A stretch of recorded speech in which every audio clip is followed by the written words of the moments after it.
ایک بھائی نے فرمایا تھا کہ دوسری آسمانی کتابوں کا مطالعہ کرنا کیسا ہے؟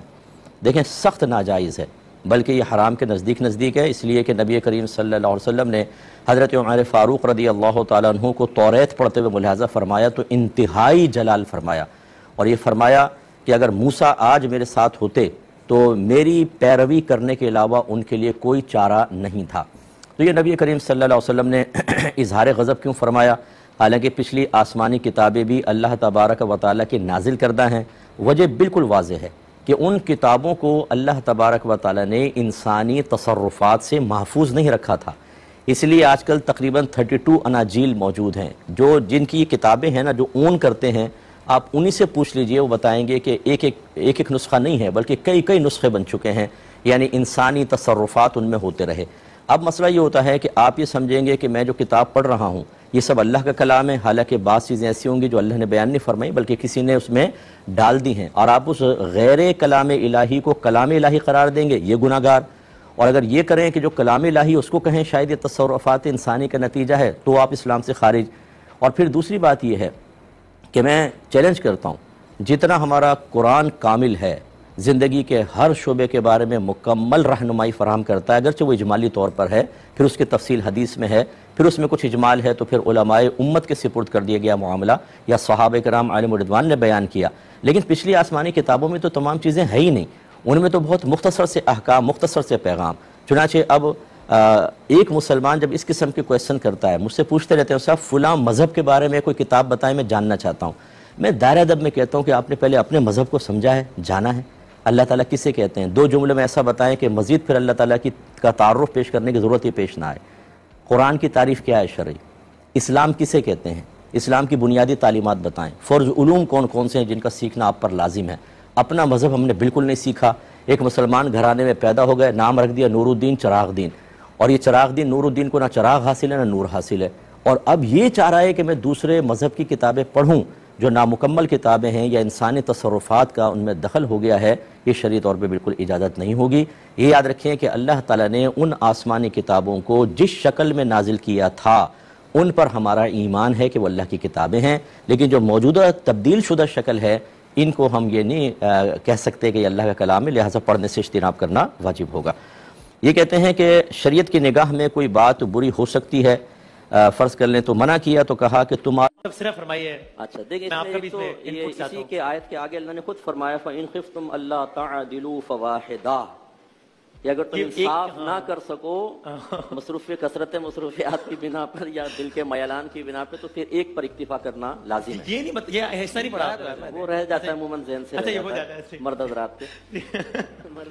اچھا دوسرا مسئلہ یہ ہوتا ہے، یہ جو حدیث بیان کی کہ سرکار نے ارشاد فرمایا تم نکاح کرو، اور آیت کا مفہوم بیان کیا کہ اللہ تعالیٰ تمہیں غنی کر دے گا، یہ ہر ایک کے لیے نہیں ہوگا، یہ یاد رکھیں۔ اچھا ٹھیک ہے نا؟ اچھا ایک تو یہ وحی بذریعہ وحی سرکار کو ان صحابی کے بارے میں پتہ چلا بتا دیا، ایک اس کی تشریح اور تفصیل ہے، جنرل آرڈر نہیں ہے، اسپیسیفک تھا، نہیں میں بتا رہا ہوں۔ اچھا دوسری بات یہ کہ اگر اس کو عام لیں گے نا، عمومی طور پر لیں گے، تو پھر اللہ تعالیٰ کے فضل کی وہ صورت نہیں ہے، ضروری نہیں ہے کہ آپ کے مال میں زیادتی ہو جائے۔ اچھا اللہ تعالیٰ اگر آپ شادی کرتے ہیں آپ کو صحت دے دیتا ہے، اللہ تعالیٰ آپ کو بلیات سے، آفات سے محفوظ کرتا ہے، یہ بھی اللہ کا فضل ہے۔ صحیح۔ تو یہ ہرگز نہ سوچیں کہ پہلی بیوی کو کھانا نہیں کھلا پا رہے، بچے اسکول نہیں جا رہے، گھر میں کچھ ہے نہیں، اور بولے یار دوسری شادی کرتا ہوں شاید کچھ ہو جائے، دوسری بھی آگے بیٹھ گئی، اس کی دوسرے کی بچی کی بھی زندگی برباد، پھر تیسری۔ ہم تو یہ معاشرے میں تو کیسز دیکھ رہا ہوں نا، کھانے نہ کمانے کے، اور وہ گھر داماد بنے ہوئے ہیں، اور بیوی کے زیور بیچ کر وہ کہہ رہے ہیں کہ بھئی یہ اللہ کا فضل ہے جو اس طرف سے آ گیا میرے پاس۔ تو یہ غلط رویہ ہے۔ آج کل کے دور میں اس قسم کا معاملہ بغیر تشریح کے اگر ہم ذکر کریں گے تو لوگ اس سے ناجائز فائدہ اٹھاتے ہیں اور پھر کسی کی زندگی برباد۔ اور رضامندی والی بات لیکن بانا ضروری نہیں ہے، رضامندی والی بات اگرچہ ضروری نہیں ہے لیکن وہ آپ کی ایک شریک حیات ہے۔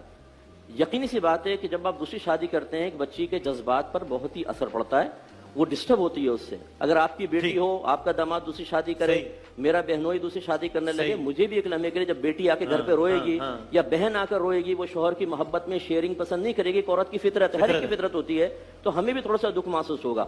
اجازت شرع ایک الگ چیز ہے، میں اس کو انکار نہیں کر رہا ہوں کہ اجازت لے لیں، بہت اجازت نہ لیں کوئی واجب نہیں ہے، لیکن لے کر اور اعتماد میں لے کر کریں تو یہ بہت بہتر ہے، کیونکہ اس کی تکلیف کا باعث بنتی ہے بہت شدید قسم کی۔ اور آج کل کے دور میں عموماً ایسا ہوتا ہے کہ ہر ایک توازن نہیں قائم کر پاتا، تو اس لیے پھر وہ اس طرح بڑھ جاتا ہے. اس لیے پہلے وہ اپنے حالات پر غور کرے، بیوی کو دیکھے، کیونکہ ایسے میں نے صورتحال دیکھی ہے کہ بیوی سے اجازت نہیں لی شادی کر لی کر شادی، ہاں. بڑے جرأت مند ہو گئے، ٹارزن بن ٹارزن بن گئے، گئے. ہاں. اب وہ آ گئی جی اپنے بھائیوں کو لے کر، وہ سارا ٹارزن بنا نکل گیا. دوسری کو طلاق دے دیتے ہیں فوراً.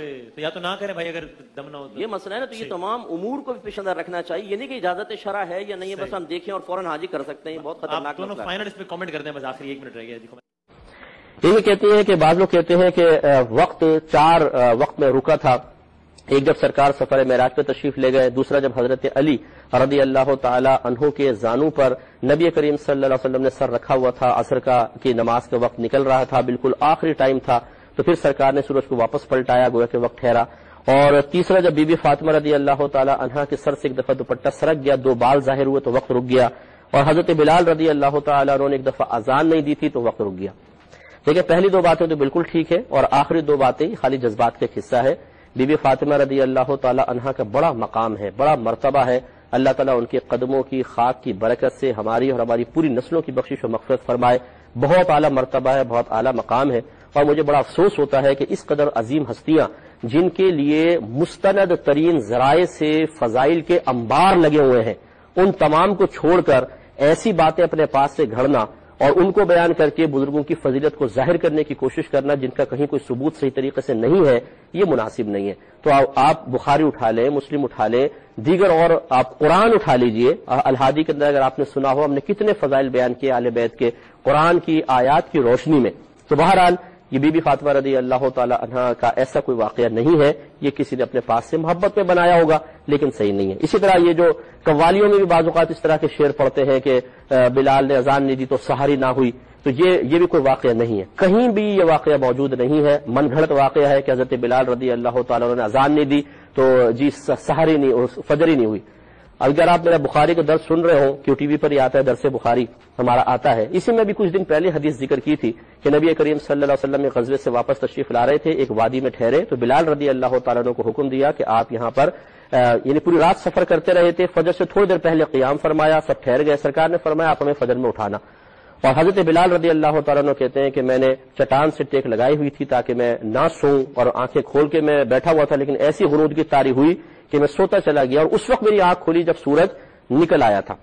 تو سرکار نے فرمایا اس وادی سے باہر نکلو. پھر باہر جا کے سب نے وضو کیے اور نبی کریم صلی اللہ علیہ وسلم نے اجتماعی طور پہ اس نماز کو قضا ادا فرمایا. اب بتائیے کہ کیسے ہو گئی، نماز ہی چلی گئی اور سورج بھی طلوع ہو گیا. تو خواہ خواہ اس قسم کے واقعات بنا کر اور اتنے معروف کرتے جاتے ہیں، یعنی مستند حدیثیں ہم بیان نہیں کریں گے، قرآن کی آیات بیان نہیں کریں گے. ایسی کوئی یہاں سے پپو پان والا بول دے گا، نتھو بھائی، پپو بھائی اور ٹیٹو اس نے بول دیا، بس وہ سن کے ہم عام کر دیتے ہیں اس کو فوراً، اور یہ چیزیں اتنی جلدی پھیل جاتی ہیں کہ اور لوگ اس کو اتنی جلدی قبول کر لیتے ہیں، حیرت ہوتی ہے. تو اس لیے بہرحال اس قسم کا کوئی واقعہ نہیں ہے.